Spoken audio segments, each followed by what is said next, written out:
Okay, this is a video showing caulking on the perimeter of a tile floor. So I just finished the bathroom tile, but now I have put down caulk between the tile and the wall. There's a gap. I wanted it to be 1/8 of an inch, but it's quite variable. I had some caulk that I got from a friend's collection of caulk that was possibly expired, possibly not, hard to say. What I do with the caulk, if I want to use some up, is I just lay down a strip, a test strip, just on a piece of cardboard to see if it will firm up.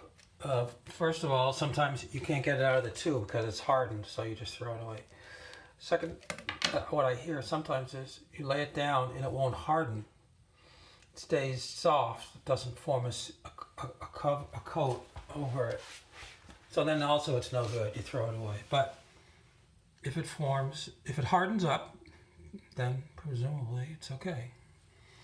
The expiration dates are hard to determine, and I couldn't find one for this particular brand, even though it's got a lot number on it. I didn't call them up because I just tried it out. It is a very non-critical application, but I filled up that gap. So now if there's water, for example, spills on the floor and it runs down under the baseboard, well, that just helps protect it, that's all. Anyway, so now I'm ready to put the baseboard up on those sides now. Here's a section where it's under the kickboard, and I use this brown caulk because same story. I had this brown caulk to use up. Now on the DAP, there is actually a way to read the code. That was manufactured in 2019, the 200 and, what is it, 233rd day or 93rd day, anyway. So that's not that old, so anyway, it seems fine. Now here I got a little bit sloppy. I had a large gap to fill, so I just filled it in. I could put another trim board under here if I want to and cover all that up, but for now, it's just the way it was. The reason is I didn't take this vanity out. I tiled up to the kickboard of the existing vanity. I didn't take it out because that's a built-in. That's one reason. And so I had a gap to fill, so I filled the gap. I can put another second trim there if I want. I got a little sloppy with the caulk. Once you get the caulk on the grout, it's extremely difficult to get out of the grout. You have to scrape the grout away, essentially, grind it off.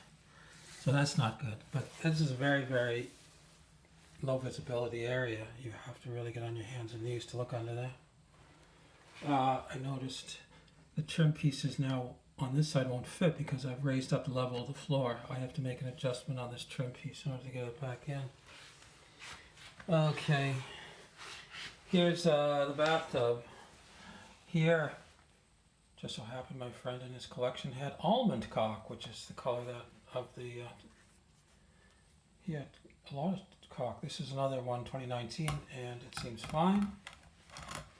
They say it's good for a year and a half or whatever, but it's actually good for more than that. So I just test it out. I just filled in the gap here. We'll see how that goes. I filled the gap between here and the door. There's going to be a threshold piece, but same story. I don't want water if there's a spill. I don't want anything getting down in there. Okay, and then another thing is on the undercutting of the doorway. So the formula that I used for undercutting, I had to estimate the thickness of the thin set under the backer board and the thin set on top of the backer board, and I ended up cutting it too high by a bit. So I just caulked it. In this case I used clear caulk. This was my own caulk. I like to use the clear caulk because you don't have to worry about a color match, and here I don't have to worry about it getting it onto the grout, for example, because if you look closely at it, you'll see that it's clear caulk, but it doesn't draw your attention to it because it doesn't add a color. Under the baseboard here, I just loaded that region up with caulk. This was an inaccessible region. The grouting is not complete under that area. The tiles go too close to the wall in that area. I did this is the section I did first, and I got messy, and I got the caulk on the grout. I could have taped it off and made it much neater. Once again, this actually is covered with a cover, and that's extremely inaccessible to the view. So that's basically. Next, I'm going to put these baseboards back on after making an adjustment on the baseboards. Okay.